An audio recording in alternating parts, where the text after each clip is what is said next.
everyone, I'm Keisha Charmaine and I'm back, and in this video I'll be showing you all some lock maintenance.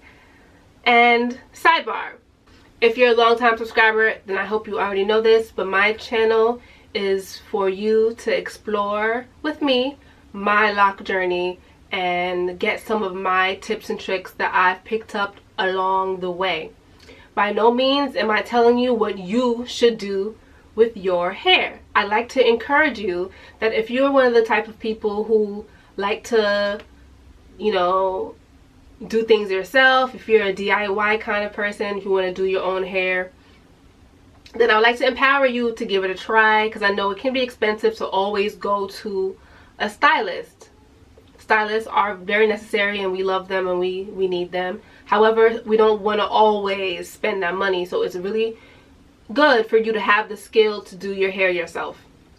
With that being said, I've had my locks for almost 9 years. I've been doing it myself. I've only had this one set of locks. It's down to my butt. I know that I've done a very good job at maintaining them over the years. I do what I do.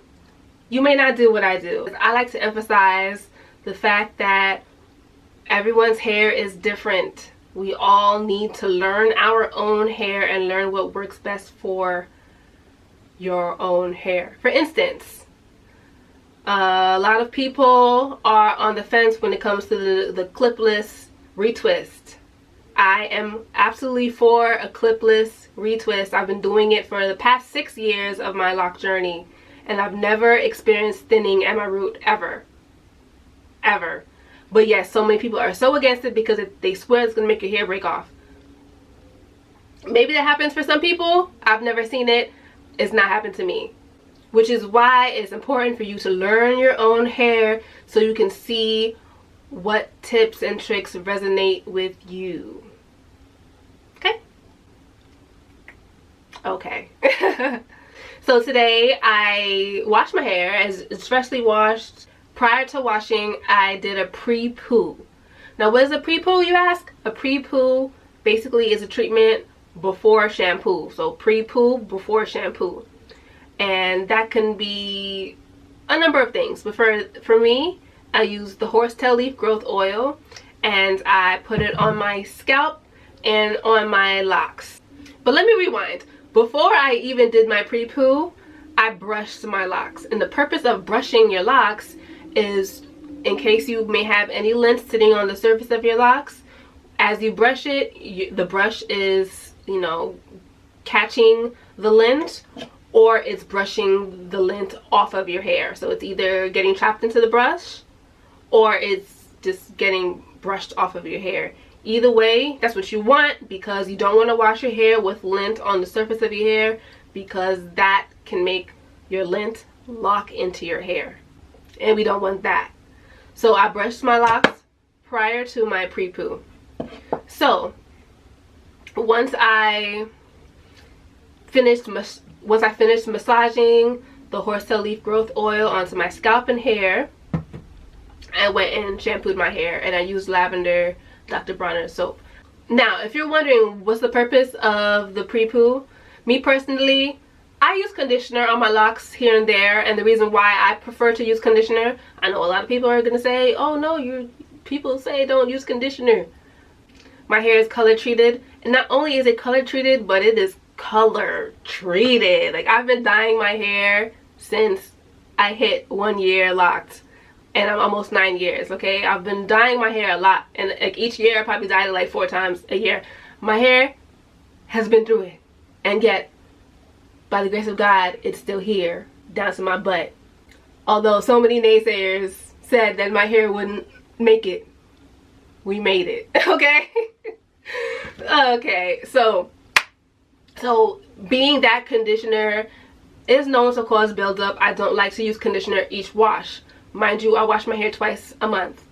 So that could sound like a lot of conditioner. So I like to, you know, space out the conditioner usage, and sometimes instead of conditioner I'll use a hot oil treatment, and sometimes instead of that I'll use a pre-poo. So I did a pre-poo this time, and I find that when I wash my hair after the pre-poo, my hair and my scalp and my roots especially feel hella soft. It feels so soft and moisturized.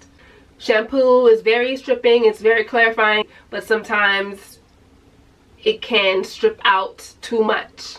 So adding the extra oil prior does help it not strip your hair to the point where it feels brittle afterwards. And yeah, that's one method that I really, really like. I don't like to do it every time because, you know, that may leave the tub greasy.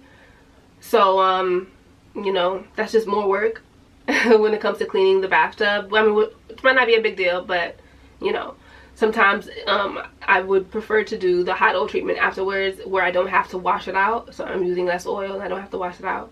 That's dope too. I think I do that more often than the pre-poo. Now, I'm going to do some retwisting, and I'm not going to be using any gel today. I may use some gel on the locks towards my perimeter just so it can look neater there. But for the most part, I'm not going to be using gel because I want it to go by faster. Also, I want to do a different clipless method. To this time, I want to do the ponytail method. And what this does is it will help to retain more length. Not that I need it, but but when you're using the clipless method that I normally show on my channel, you know, you're making like a little swirl at the root for your lock to sit still, but that creates you know, it lifts your locks maybe like a centimeter or two from its actual length. And you know, a lot of us who aren't super long, we want our locks to, you know, show all the length that it has. So this method might work better for those people. Or if you just don't want, you know, curly roots, then this method might work for you. So basically, I'm going to retwist as usual, but instead of leaving them curled at the root, I'm going to pull it, stretch it out, and then ponytail it. And I'm going to do that all over my head. So I'm going to do it all and then come back and just show you a section. Okay, I'm back, and I retwisted all of my locks except for this section right here. When I'm using little rubber bands, I don't like to go overboard with the tightening because then it becomes a pain to undo. I just do 3 times. That's just my little rule for myself, and it's secure enough and it's not a pain when it comes to taking it down. So these are all the locks that I have left.